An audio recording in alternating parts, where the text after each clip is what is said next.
Vamos a abrir la palabra del Señor, queridos hermanos, en el Evangelio según San Marcos, en el segundo capítulo. Evangelio de Marcos, capítulo número 2. Este es un pasaje sumamente conocido de todos nosotros.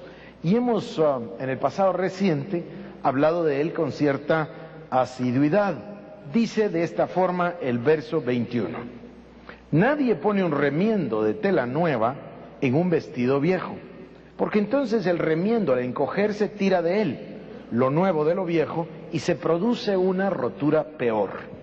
Y nadie echa vino nuevo en odres viejos, porque entonces el vino romperá el odre y se pierde el vino y también los odres, sino que se echa vino nuevo en odres nuevos.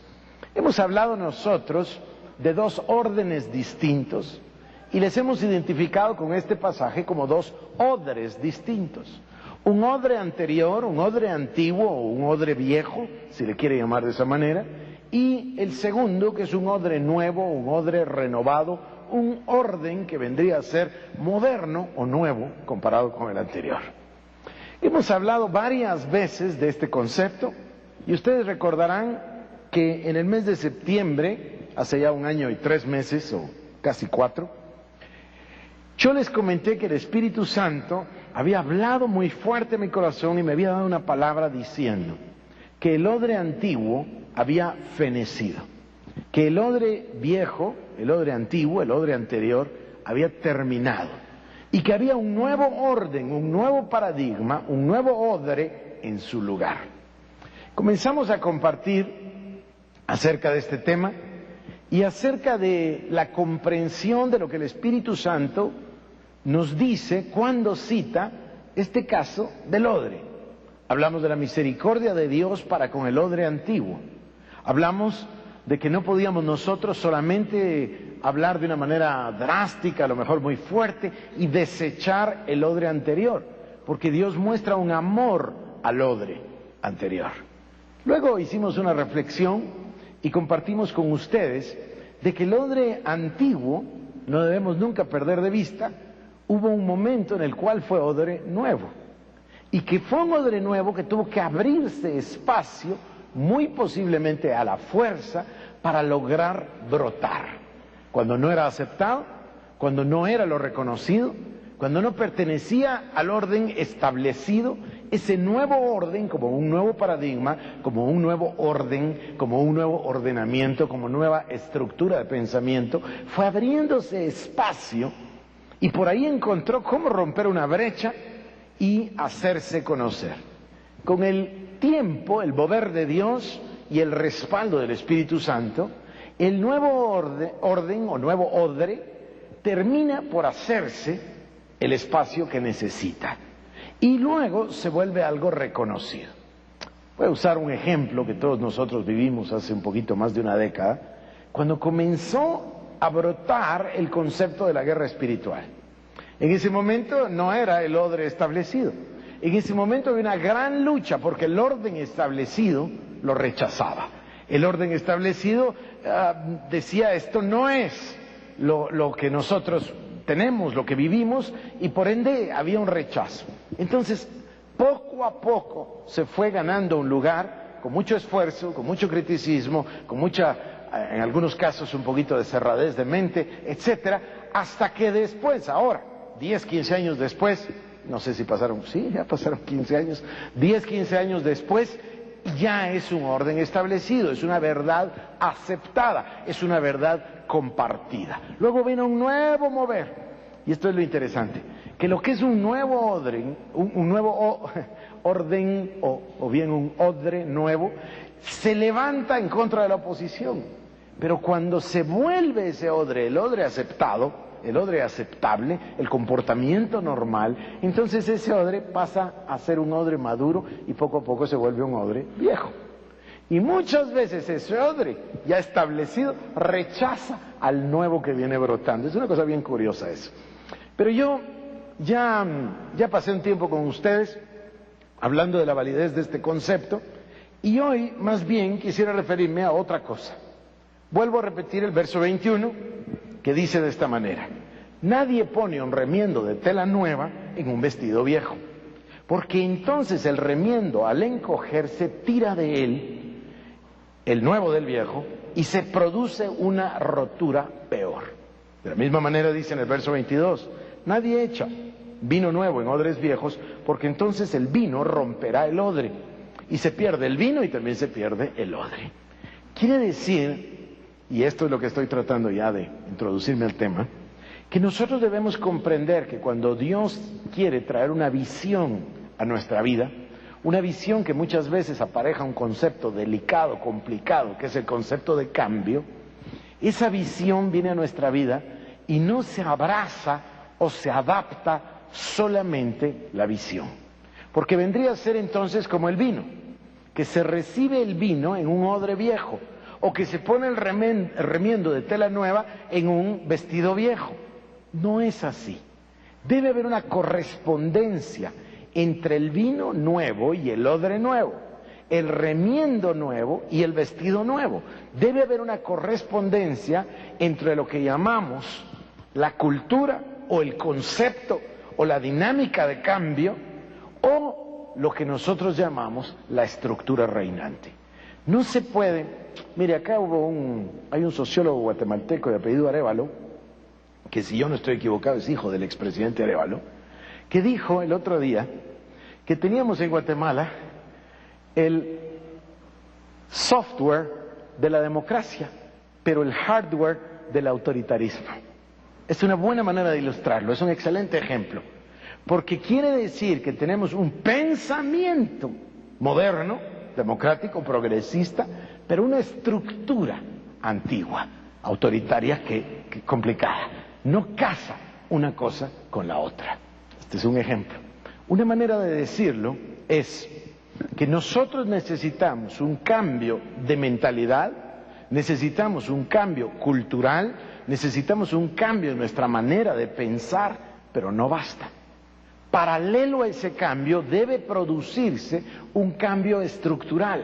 Paralelo a ese cambio debe haber una variación en los hábitos y en la conducta. Hoy vamos a hablar un poquito acerca de los mecanismos del cambio. Y a mí me recuerda siempre que cuando estaba yo en tercer curso en el colegio, yo estudié en el Liceo Javier, vino un padre de España, debe haber venido un año o dos antes a lo que yo les cuento, y cuando yo llegué a tercer curso, este padre nos dio una clase. Y dentro de su clase nos dieron un texto, tercer curso de secundaria, y el texto se llamaba, y la verdad es que no usamos el texto. Él era muy ameno como profesor, y la verdad que el texto se quedó abandonado. Pero a mí el texto me hizo un gran impacto, sobre todo el título. No creo que nunca hayamos llegado muy lejos con el texto, pero el título. Y el título del texto era Resortes Psicológicos. Y a mí esto siempre me ha impresionado, todos estos años, porque esta palabra tan difícil, tan complicada, que se llama cambio, a la cual el creyente debería ser, no digo que es, sino que debería ser, el creyente debería ser tan adepto, casi adicto al cambio, porque el creyente vivió un cambio de naturaleza tan grande en su ser, que la palabra cambio y el concepto de cambio no debería molestarle para nada, debería estar implantado en su naturaleza prácticamente como una necesidad continua, porque Dios va cambiando, va moviéndose, es dinámico el proceso del Espíritu Santo y la misericordia de Dios es nueva cada mañana. Entonces el creyente debería ser más adepto al cambio, más flexible para el cambio, pero el ser humano tiene problema con el cambio. Entonces yo quiero hablarle de estos mecanismos. Hay dos tipos de instrumentalizaciones con este respecto. Una que nosotros conocemos como un mecanismo de la conducta. Y este es posiblemente el que es más reconocido para nosotros. En el idioma espiritual, bíblico, escritural o religioso, si le quiere decir, dentro de esa terminología que manejamos, nosotros manejamos muchos conceptos de cambio basados en un mecanismo psicológico de variación de la conducta. Se da un impulso, se da un elemento que se añade, por ejemplo este elemento, este me parece a mí uno de los más brillantes, y de los más importantes de la vida del creyente. Dice, si tú no perdonas a tu prójimo, Dios no puede perdonarte. A mí eso me parece una de las verdades más importantes de la Biblia. Entonces, debo vivir en perdón, porque si yo no perdono a mi prójimo, Dios mismo, comillas, atado por su propia palabra, no puede perdonarme, porque Dios no viola ni violenta jamás su palabra. Entonces, yo tengo que adaptar mi conducta a ese, voy a llamarle, resorte psicológico. Y estos mecanismos de variación de la conducta son mecanismos a los cuales estamos relativamente acostumbrados. Pero yo quiero hablar de un mecanismo mucho más amplio, mucho más grande el día de hoy, que es el mecanismo de cambio cultural. En el cambio cultural no estamos hablando de un mero resorte psicológico que va a alterar mi conducta como resultado de un impulso que ha ingresado a mi sistema, sino que más bien esa serie de impulsos se han generalizado y se han hecho reconocidos de tal manera que se vuelven la cultura predominante. A ver si lo digo de otra forma todo esto.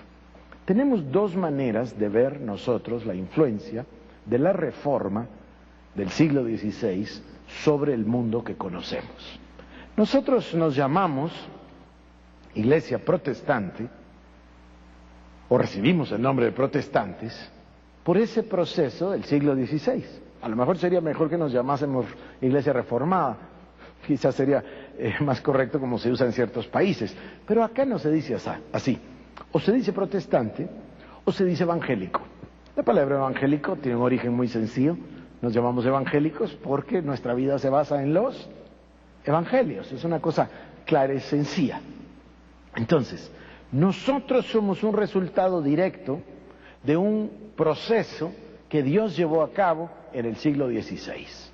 Y como fruto de esa reforma del siglo XVI, hubo un cambio o una serie de cambios inmensos en todo el mundo, en todo el planeta y en todo lo que se llama hoy el occidente, que no es difícil acertar al decir que Calvino y Lutero son posiblemente los personajes de la historia de la humanidad, obviamente vamos a excluir a Cristo, los personajes de la historia de la humanidad que mayor influencia han tenido en la sociedad moderna.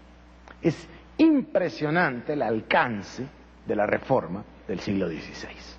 Sin embargo, nosotros hoy, 500 años después, no hemos terminado de asimilar esos cambios. Y esos cambios que produjeron resultados de inmensa bendición para otras naciones, no nos han llegado. Mi hipótesis, mi proposición viene de que veo que los números de creyentes en nuestro país crecen y crecen y crecen. La curva de crecimiento, la tasa de crecimiento de la iglesia o de los creyentes en Jesucristo en Guatemala es apasionante, es maravillosa, es extraordinaria. Crece y crece y crece. Hay acá en Guatemala 4 de cada 10 guatemaltecos que dicen haberle entregado su vida al Señor Jesucristo. Es maravilloso, extraordinario. Evangélicos y carismáticos católicos que le entregaron la vida a Jesús. 4 de cada 10 guatemaltecos. Es una cosa sin precedente, inédita en el mundo. Sin embargo, la tasa de crecimiento de la criminalidad, de la violencia, de la pobreza, de la mortandad infantil, de la falta de educación, de la falta de recursos, de la corrupción, etcétera, etcétera, etcétera, de todos esos males sociales, es igual de impresionante. No decrece, sino que al contrario, no tiene relación una cosa con la otra, no hay una correspondencia.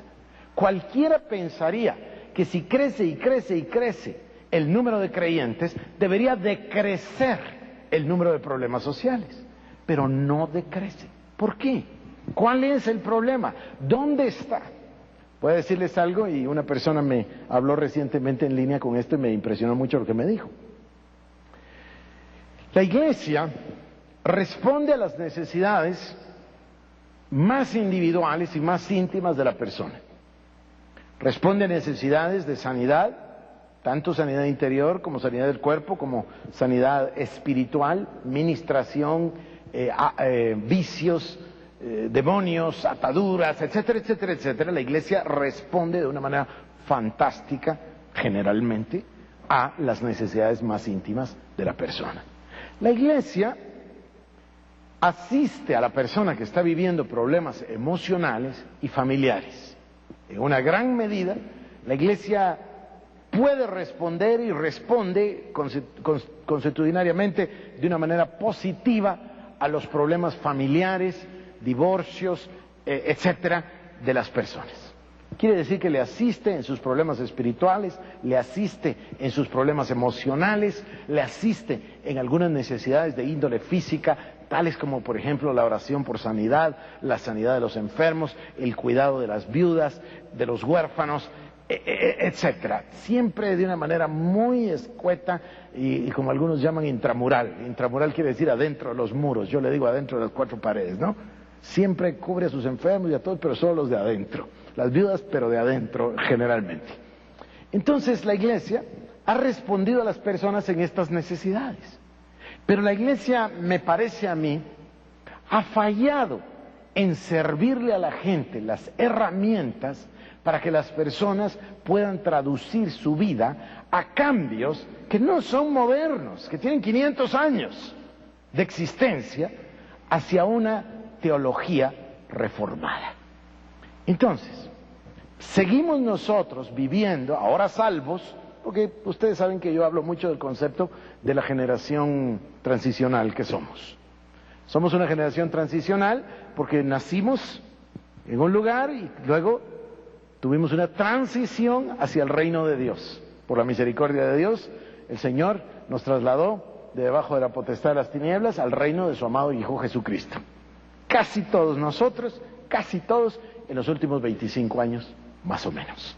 Entonces salimos de un lugar y pasamos a otro. Ya nuestros hijos están diferentes, pero nosotros, por así decirlo, esto es una ilustración nada más, tenemos un pie en el orden anterior, antiguo, y uno en el nuevo. ¿Me explico? Uno en el orden antiguo y uno en el orden nuevo. Uno en el odre viejo y uno en el nuevo. Uno en el paradigma pasado y uno en el nuevo. Entonces estamos tratando de completar una transición que nos cuesta mucho. Nos cuesta mucho por dos razones. Y aquí voy.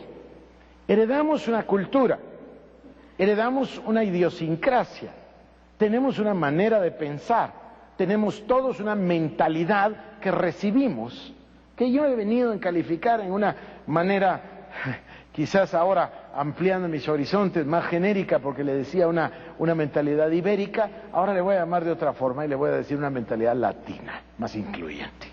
Una mentalidad latina muy, muy, muy romana, vamos a hablar de eso posiblemente, y por eso le digo latina. Entonces, heredamos esta manera de pensar. Esta es nuestra cultura. Hace 500 años se inicia esa aventura inmensa con Cristóbal Colón, y luego, después de Cristóbal Colón, tenemos esos nombres que son casi más grandes que la realidad, como por ejemplo Hernán Cortés, y por supuesto Pedro de Alvarado, etcétera. Y estos hombres traen para acá, mire que hay maneras de verlo, ¿no? De ahí para en 1992 esto se evidenció públicamente. Una manera de verlo es, querían celebrar el 5º centenario de la evangelización, recuerdan ustedes.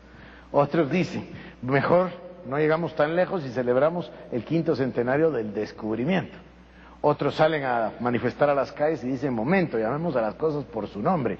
Son 500 años de la conquista y la opresión. En fin, había para todos los gustos ahí. No es mi tema. Pero se celebran 500 años, o pasan 5 siglos de este intento.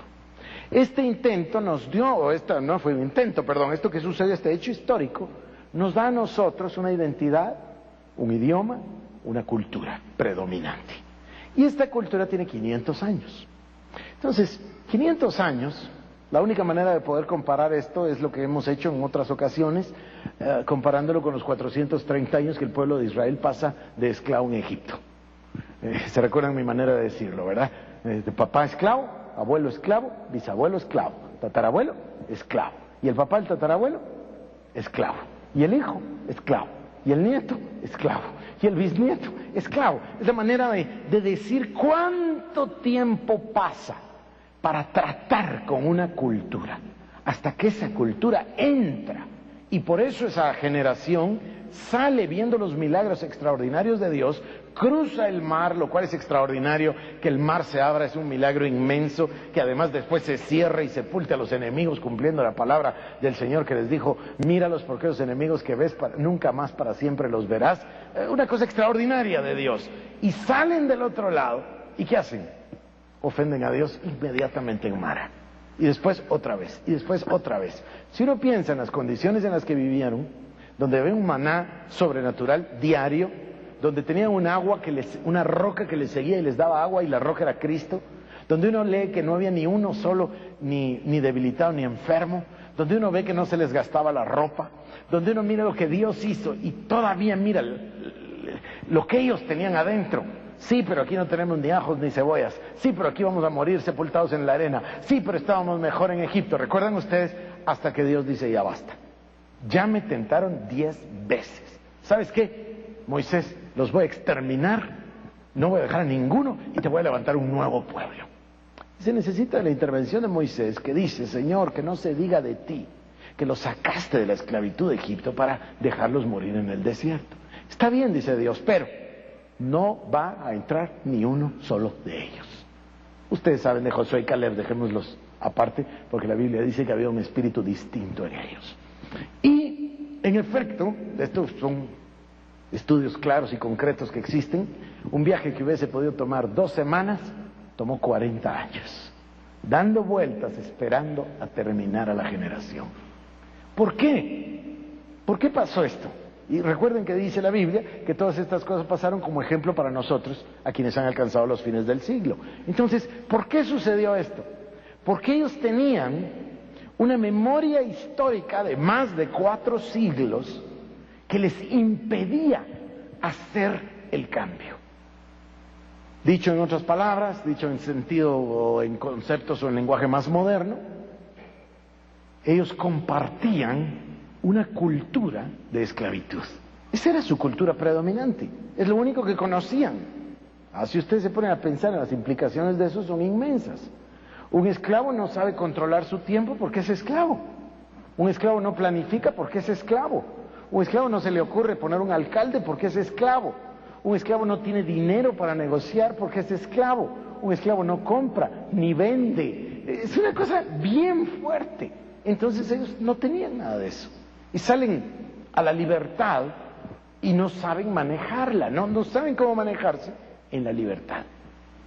Hay implicaciones de otra índole que podríamos tratar otro día, que es el primer experimento con una teocracia. Es otro elemento, ellos no tenían concepto de eso. Entonces, salen al desierto y tiene que pasar esos 40 años para que cada uno de ellos perezca en el desierto. Esa generación transicional no logra hacer el cambio. Un cambio que se necesita en los 2 niveles. El nivel cultural y además el nivel estructural. Entonces, cuando esto sucede y tienen que morir estas personas en el camino, Dios nos da a nosotros un ejemplo. Y nos deja el ejemplo de que una cultura predominante de 4 siglos, no podemos nosotros esperar a que se cambie en 4 años, ni siquiera en 40, porque el ejemplo es muy dramático. El ejemplo es un ejemplo tremendo en el sentido de que tenga que morir toda una generación. Ahora pasemos de vuelta a lo que estamos hablando. Nosotros tenemos un proceso histórico que es nuestra realidad. Esto es una cosa innegable, es un proceso histórico, y tenemos 500 años. Sea como usted lo quiera tomar, sea los autores que usted lea y el camino que usted haya decidido tomar y el gusto que usted tenga, todos nosotros podríamos converger en 2, 3 o 4 puntos que son comunes para todos nosotros al leer, estudiar, empaparnos de la historia de estos 500 años o de lo que sucedió hace 500 años. Si usted lo mira desde el lado más doloroso quizás, pensaría que la codicia y el deseo del oro predominó. Si usted lo mira de unos corazones mucho más apacibles y sensibles, como Fray Bartolomé de las Casas, entonces usted pensaría que la evangelización fue en realidad el objetivo. Si usted lo mira de otro concepto totalmente distinto, sociopolítico, usted pensaría que el rey don Fernando y doña Isabel, los reyes católicos, pues apenas estaban logrando conformar el reino de España a través del matrimonio de ambos y tratando de conformar un país y darle una nacionalidad y darle una unidad, una cohesión, y que esto les vino les vino en un momento pero súper propicio, ¿no? Por todo lo que generó, y llegaron a formar el imperio más grande de la tierra de ese entonces. Si usted lo piensa entonces, de un lado puede ser político, del otro lado es aventurero totalmente, del otro lado puede ser la codicia, y del otro lado está el mensaje de la evangelización. Si nosotros pensamos en el mensaje de la evangelización como una cosa válida, como una finalidad real, como un objetivo real que tenían, muy probablemente usted ha escuchado o ha leído o tuvo a la mano el diario de Colón o alguno de los documentos, y usted mira que Colón tenía la idea, basada en su estudio de la Biblia, en el libro de Isaías, de que la tierra era redonda. Así que él ya tenía un conocimiento, un entendimiento acerca de la tierra, contraria a la creencia natural de ese entonces. Estamos hablando de 500 años, de que la tierra era plana y que se podía caer de los extremos, ¿de acuerdo a ustedes? Entonces, él va buscando sobre la profecía y sobre la voluntad de Dios un designio divino. Y si pensamos en gente, vuelvo a repetir el nombre de Fray Bartolomé de las Casas, usted tiene que pensar que hay un elemento real, genuino, de tratar de alcanzar al prójimo con lo que se llama la evangelización. Entonces, si eso es todo tan maravilloso, ¿qué pasó en el camino?